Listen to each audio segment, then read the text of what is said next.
Welcome back to Open Line. We appreciate you joining us tonight as we talk about the struggle of the Kurdish people, many of those living right here in the mid-state. I want to jump back to the lines and get Jason. Jason, thank you for your patience. What's your question or comment tonight?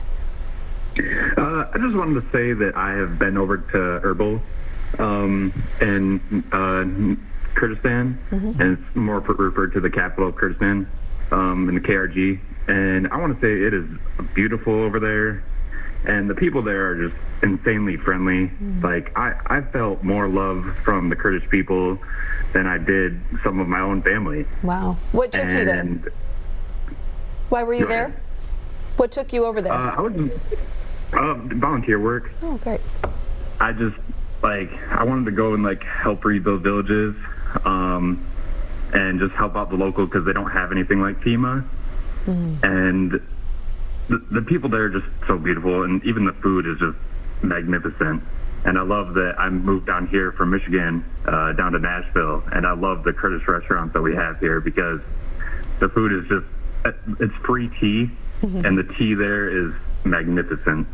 It's just so delicious, and the people are just, without a doubt, probably the best people I think I've met in my life so far. Well, Jason, thank you for calling in and sharing your perspective. Good to hear that. Love that. This doesn't come as a surprise to you all.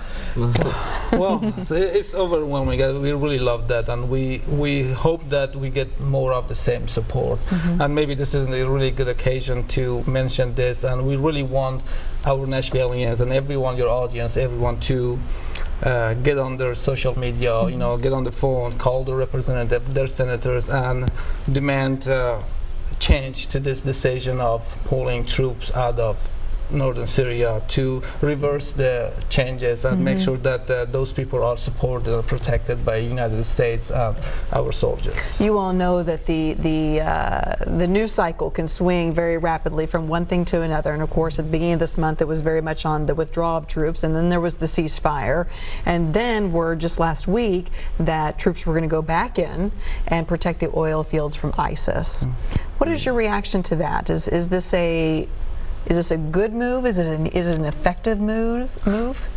I mean, honestly, we really don't know what's behind that move.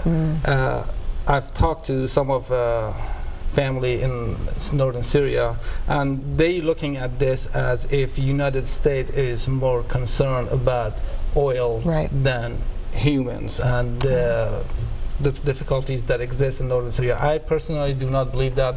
I think there's a reason for that, and I hope that this would be an enforcement to Kurdish forces there, and it would help them to perhaps defend themselves better. But giving up about 30 kilometers of northern border to Turkey doesn't look like a good idea at this moment. So hopefully those equipment, those tanks and those forces should move upward and let Turkey know that they have no business staying in Northern Syria in those Kurdish lands. I hope we've explained over the last hour the situation a little bit more, but anytime you bring up the word ISIS, every American knows the danger there and the terror and the evil.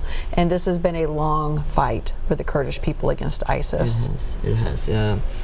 As we mentioned earlier, the beginning of ISIS in 2014 began in Syria, and their operation and moved all the way to northern Iraq. The Kurds from both parts of the Syrian Kurds and then the northern Iraq Kurds were, had a huge role, in the fight against the ISIS.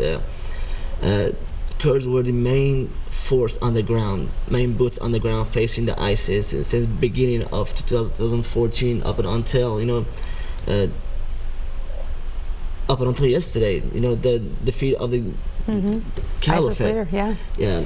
One thing we have to know that ISIS, they were not only a threat to the Kurds in the region, but rather they're a threat to the whole international community, especially this country. The ideology of ISIS, they want to expand, and radicalize people. So during that time, Syria was already in refugee crisis. There were over 750,000, Syrians on that border. So when the phone call happened, when President Trump said that he's gonna withdraw the troops, and now we're looking at people that would have to run for their lives. You know, so that was another huge threat in that region. And then, of course, when that happened, and this was all before a ceasefire, you know. And then when a ceasefire happened, just like he said, we're hoping that President Trump has reconsidered his decision. We're optimistic about that, but as of this point, it's really confusing.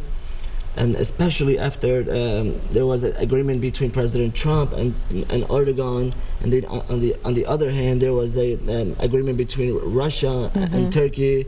So that, of course, confused, you know, It's very lots of confusing. people. Yes. So right now we're just hoping for the better. We're hoping President Trump again has reconsidered his decision, and the fight against the ISIS, it hasn't stopped. It's hard to know right now whose team everybody's on, right? It's really confusing. Right. You have to remember that the threat of ISIS is not gone. Al-Baghdadi is killed, but his group is still there, and the fight against them needs to continue. The United States President Trump has to change his mind and hopefully change it for better and support our Kurdish allies. See, We're going to take a quick break. We'll be right back. sure.